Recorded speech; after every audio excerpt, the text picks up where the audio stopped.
അല്ല, അത് ഉറപ്പല്ലേ? അത് മനസ്സിലായില്ലേ പറഞ്ഞാൽ? നമ്മൾ പത്രപ്രവർത്തകനല്ലേ? അത് ഇത്ര പറഞ്ഞാലും മനസ്സിലാവുന്നില്ല. അതാ ഞാൻ പറഞ്ഞത്.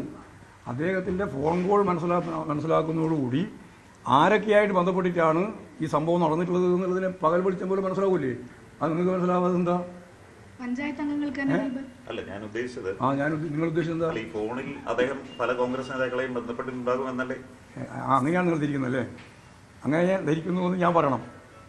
പിന്നെന്താ? അതൊക്കെ സാമാന്യ ബുദ്ധികൾ എല്ലാവർക്കും അറിയുന്നല്ലേ. ഒരു ഫോൺ പരിശോധിക്കുന്നു എന്ന് വന്നാൽ ഒരു പ്രതിയെ കിട്ടി, പ്രതിയെ പോലീസ് നിശ്ചയിച്ചു കഴിഞ്ഞു, അയാളുടെ ഫോൺ പരിശോധിക്കുന്നു പോലീസ് പറഞ്ഞു. അപ്പോൾ പോലീസ് പരിശോധിക്കുമ്പോൾ സ്വാഭാവികമായിട്ട് എന്തിനാണ് പരിശോധിക്കുന്നത്? ഫോൺ എന്തിനാ? ഈ സംഭവമായിട്ട് ബന്ധപ്പെട്ട് എന്തെങ്കിലും കാര്യം അതിൻ്റെ അകത്ത് ഉണ്ടോ നോക്കാനല്ലേ അത് പരിശോധിക്കണമെന്നാണ് ഞാൻ പറഞ്ഞത്. അതിലെന്താ ഇത്ര വലിയ പ്രശ്നമായിട്ട് നിങ്ങൾ ഉന്നയിച്ചത്?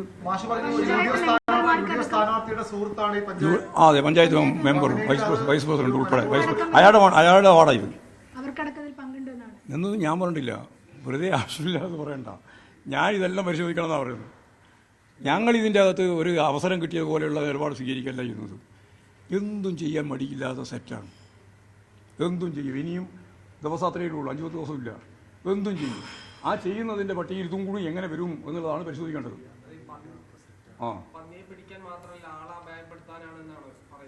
ആളാഭയപ്പെട്ടല്ലോ. ഇനി പിന്നെന്ത് പറയണ്ടേ? നിങ്ങൾ ചോദിച്ച ചോദ്യത്തിൻ്റെ ഉത്തരം നിങ്ങൾ തന്നെ പറഞ്ഞില്ലേ. പന്നിയെ പിടിക്കാൻ വേണ്ടി മാത്രമാണ് അങ്ങനെ ഒരു വെടിവെക്കാൻ പറ്റുമോ? അല്ല അങ്ങനെ ഒരു നിലപാട് സ്വീകരിക്കാൻ പറ്റുമോ? ഇത് യഥാർത്ഥത്തിൽ ആർക്കും അപകടം പറ്റുമല്ലോ. അത് മനുഷ്യനും പറ്റിയല്ലോ. അതല്ലേ പറ്റിയത്? ഇപ്പോൾ അനന്തും അങ്ങനെയല്ലേ മരിച്ചത്.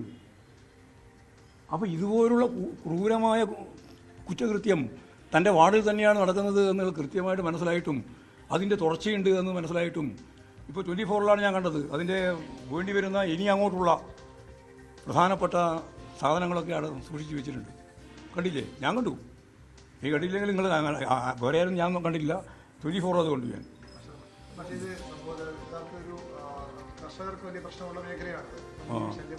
ഇത് കർഷകരുടെ പ്രശ്നമായിട്ട് യാതൊരു തരത്തിലും ബന്ധപ്പെട്ടതല്ല.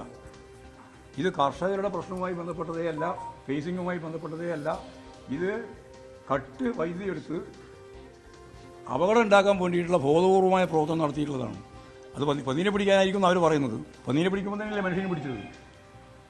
അപ്പോൾ അത് പന്നീനെ പിടിക്കാനാണെന്ന് മാത്രം പറയാൻ പറ്റുമോ? അപ്പോൾ ഈ സന്ദർഭത്തിൽ അത്തരത്തിലുള്ളൊരു സംഭവം നടത്തുന്നു. ഇതിന് കുറച്ച് മുമ്പ് അവിടെ ഉണ്ടായി, ഇതേപോലെ തന്നെ ഉണ്ടായി. അത് നാട്ടുകാരെന്നെ പറഞ്ഞു. അന്ന് ഇവരാരും തിരിഞ്ഞു നോക്കിയില്ല എന്നും പറഞ്ഞു. ഇപ്പോൾ ഇത് ഈ രീതിയിലുള്ളൊരു സംഭവം നടക്കുന്നതോടുകൂടി തികച്ചും ദൗർഭാഗ്യകരമായ ഒരു സംഭവമാണ്. ആ സംഭവത്തെ രാഷ്ട്രീയവൽക്കരിക്കാൻ വേണ്ടിയിട്ട് ഇവിടെ നിലമ്പൂർ CPIM-ൻ്റെ PP മെമ്പർ തടയാൻ വേണ്ടിയിട്ടുള്ള രാഷ്ട്രീയ സമീപനം എന്താ സ്വീകരിച്ചത്? അതിന് ചില ആളുകളുണ്ട്, ഇതിൻ്റെ പിന്നിൽ നടക്കുന്ന ചില ആളുകളുണ്ട്. അത് പുറത്ത് കൊണ്ടുവരുന്നേ വേണം. പുറത്ത് കൊണ്ടുവരുന്ന തന്നെയാണ് ഞാൻ പ്രതീക്ഷിക്കുന്നത്. ഞാൻ പോകും. CPM സംസ്ഥാന സെക്രട്ടറി MV ഗോവിന്ദൻ മാധ്യമങ്ങളെ കാണുകയായിരുന്നു. ഇതിന് പുറത്ത് ആളുകളുണ്ട്, അവരെ പുറത്തു കൊണ്ടുവരണം, മരണത്തെ ആയുധമാക്കുകയെന്നാണ് അദ്ദേഹം പറഞ്ഞത്. രാഷ്ട്രീയ ഗൂഢാലോചനയുണ്ട് എന്ന് പറയുന്നു MV ഗോവിന്ദൻ. UDF-നെതിരെയും അദ്ദേഹം ആരോപണം ഉന്നയിക്കുന്നു. അന്വേഷണം വേണമെന്നാണ് CPM സംസ്ഥാന സെക്രട്ടറി പറയുന്നത്. മരണത്തെ ആയുധമാക്കുകയാണ്, സംഭവത്തിൽ രാഷ്ട്രീയ ഗൂഢാലോചനയുണ്ട് എന്ന് പറയുന്നു സംസ്ഥാന സെക്രട്ടറി. എന്തായാലും പന്നിക്കണിയിൽ നിന്ന് ഷോക്കേറ്റ് വിദ്യാർത്ഥി മരിച്ച സംഭവത്തിൽ വനമന്ത്രിയുടെ പ്രസ്താവന നേരത്തെ തന്നെ വിവാദത്തിലായിരുന്നു.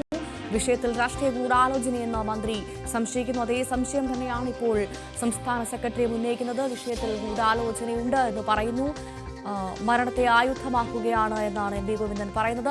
VV അരുൺ ചേരുന്നു വിവരങ്ങളുമായി. അരുൺ, രാഷ്ട്രീയ ഗൂഢാലോചനയുണ്ട് എന്ന് CPM സംസ്ഥാന സെക്രട്ടറിയും പറയുന്നു. നേരത്തെ ഇത് തന്നെയായിരുന്നു വനം മന്ത്രിയും പറഞ്ഞത്.